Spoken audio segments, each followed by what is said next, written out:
power. And okay, it looks like the Battle of 1990 about to begin. Right, Magnus and MVL here, of course, and we have the Arbiter there. The reason why she counts down, guys, if you don't know, is because they can't hear her. So she uses, obviously, the 5-finger countdown to be able to do that. And we have another ready. Are y'all ready today? Like, ready for the ready. Another one.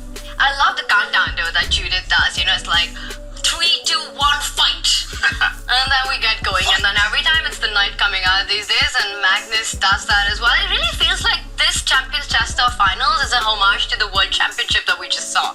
Is this going to be, it is, some type of Nimzo B3? Larsen again. In fact, I'm actually going to shout someone out in chat, the Nimzo Larsen, or in Twitch chat, Larsen kind of position here that we saw yesterday actually happen with Magnus versus Vincent Keimer. Played very well that game. In that game, Magnus was able to capture the knight on f6 and damage Black's pawn structure. This is impossible this time because Maxime has also fianchettoed his bishop, but now chipping away at the Black center with his pawn. As you mentioned, Tanya, this type of opening was used by Ding Liren in the World Championship match. Magnus clearly wants to avoid a mainstream opening battle, not going for Vachier-Lagrave's Sicilian, not going for his Grunfeld defense, the two openings that the Frenchman is synonymous with. Instead, a bit of an offbeat flank opening. And, interesting to see the strategy here. He's forcing the Frenchman to burn up a bit of time on the clock. Starts with the flank opening, but the first question is towards the center, right? Because there's tension between those two pawns, and Maxime needs to take a decision. He decides to keep it solid, so he keeps the tension on. He consolidates his own center before getting the king to safety, and Magnus proceeds. Development on the board, expecting short castle by both sides. And played short castle play. I mean, there's many ways you can go here. Usually play this stuff with knight to c3, queen c2, take, play rook d1. Like, it depends on how you feel in these positions, but definitely suits Magnus's style. Very slow type of play, but you also could, I mean, really spice this thing up by playing d4, taking, and then probably putting a rook on c1, knight b5 type ideas, put a knight on e5 at some point. A lot of stuff you can do. Very flexible for white, hence the need for Magnus to take a bit of time. This is what the top players do, right? As soon as it becomes about planning, long-term strategy, deciding upon exactly what they should be doing over the next few moves, that's where they pause. The calculation comes quick, it's second nature to them. But here, Magnus gets the bishop pair. Now it's two bishops for white, both on their longest diagonals. But for now, the center is blocked. I'm expecting Maxime Vachier-Lagrave to plant a pawn on e6. He's actually done similar against me in the past, and he might even move this knight out of the way later on to try and get these dark squared bishops off the board. Very slow middle game. Looks likely he actually plays rook to e8 first, hinting at building a big pawn center if given time. Keeps it flexible, not showing his cards right now. Even the queenside knight can come towards the center of the board.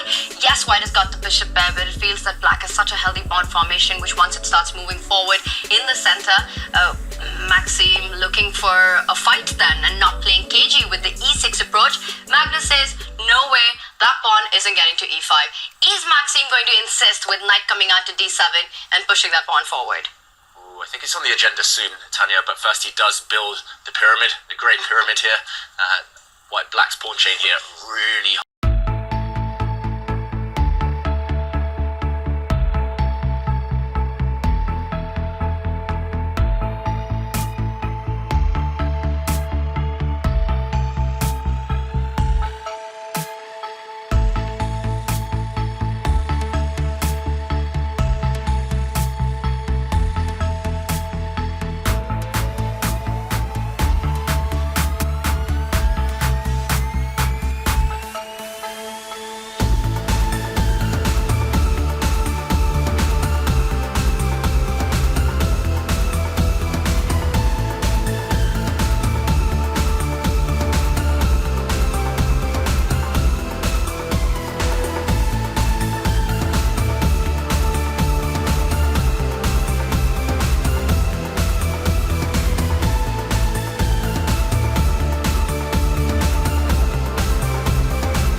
crazy. Like, you have a choice here. You can kind of do, and you can't do whatever, but you do have a lot of moves you can play. Let's see what Magnus chooses here.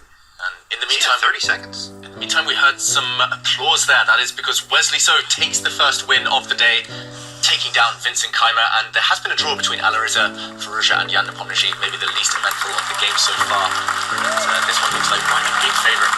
Fans going crazy out there. They're loving it. And Magnus does go on to get rid of that key defender in Maxime's position.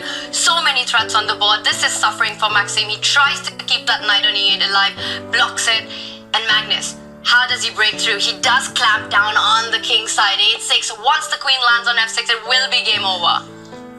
White queen just needs Can to you go teleport. queen F6? Oh no, there's a knight on E8, sorry. Yeah, it takes queen D8.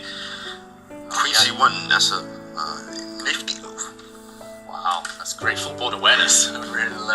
Real agility there from the white queen. The black knights, oh, they're so clumsily placed. Even just taking this one now and entering with the white queen looks fantastic. Just, okay, Magnus about to choose what to do.